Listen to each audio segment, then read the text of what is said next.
Special edition Field of 68. I love these announcements, commitments, and I got a kid here who I love.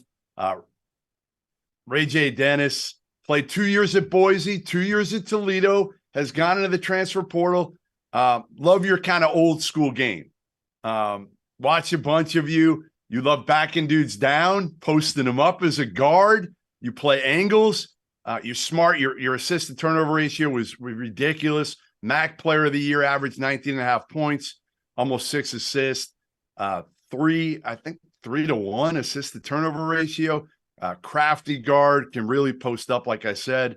A veteran, and happy to have you and make your commitment here in the Field of 68. Let's first go through the process. When you went in the portal, did you have any idea it was going to be as crazy as it was? I mean, you hear stuff from people telling me how crazy it was gonna be, but I feel like that the amount of traffic and everything that happened, it still took me by surprise. Yeah, no doubt, no doubt. Well, you didn't get much, I assume, out of high school coming out of Chicago. What were the schools? You went to Boise for 2 years.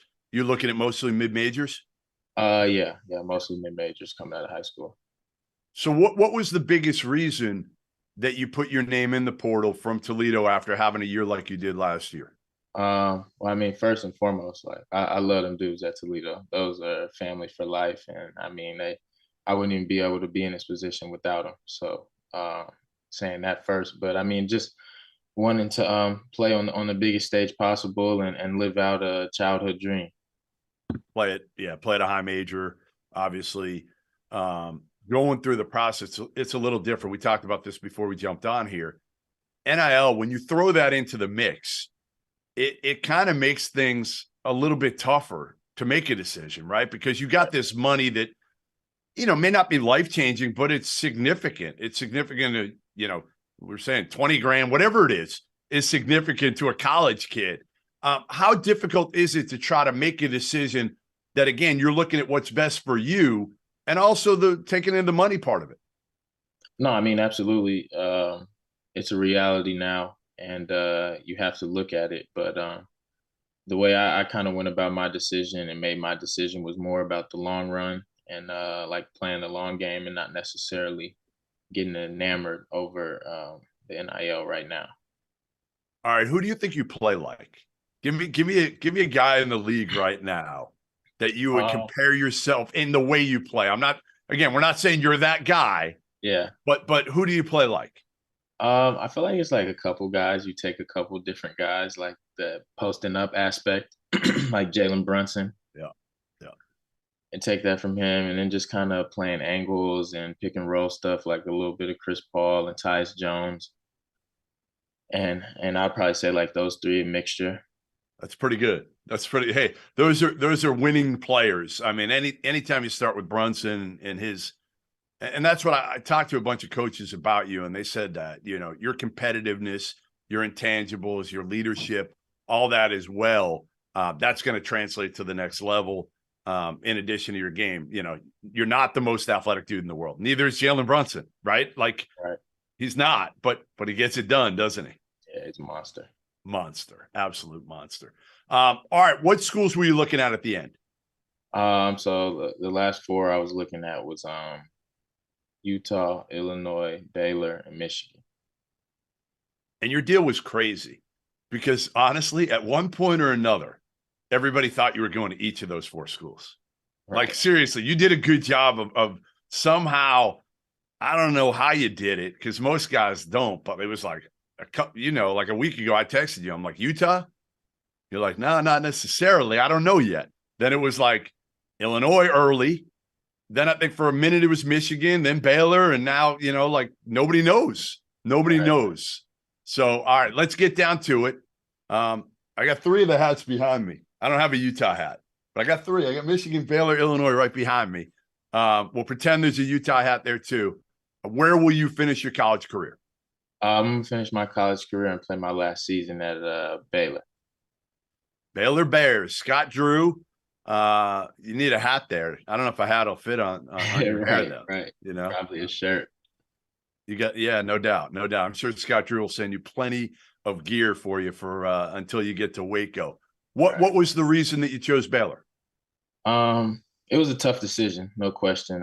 Had really good options and have a lot of respect for all four coaches. But I mean, ultimately, like I said, just kind of playing the long game and Scott Drew just being the person that he is and the job that he's done with his guards in the past, just felt like a great opportunity for me. I mean, listen, they lose. You saw LJ Cryer transferred, and then yesterday Flagler decides to stay in the draft. Were you kind of waiting on that? Were you waiting for all the smoke to clear of who was going to be where, and especially with Flagler, before you made a decision? Yeah, I mean, you're kind of waiting on that for like all the schools in a little bit, just letting the smoke clear. But also, I was going through the process and trying to get as many workouts as possible and kind of doing that for myself as well. Yeah, I heard you went to a workout recently where you worked out with Jalen Bridges Yeah. at Baylor, and he recruited you. And now my guess is you're going to turn the tables. And right now it sounds like it's between going back to Baylor or going to Australia.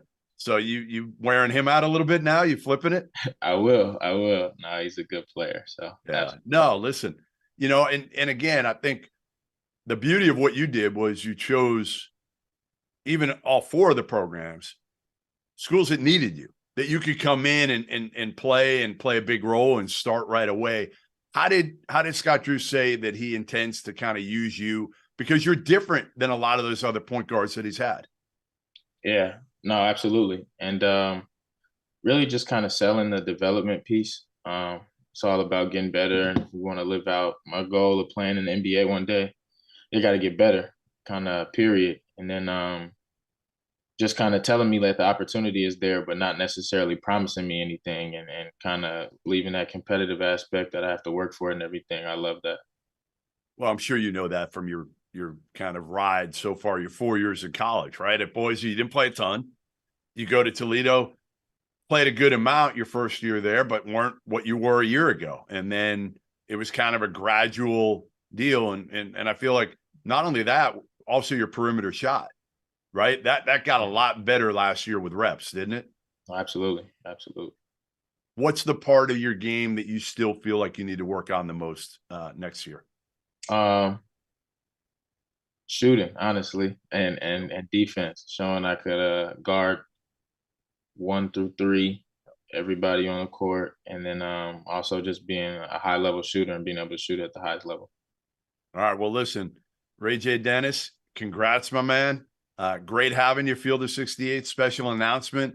Love doing these, especially with you. And we'll see you in Waco this year. Yes, sir. Absolutely.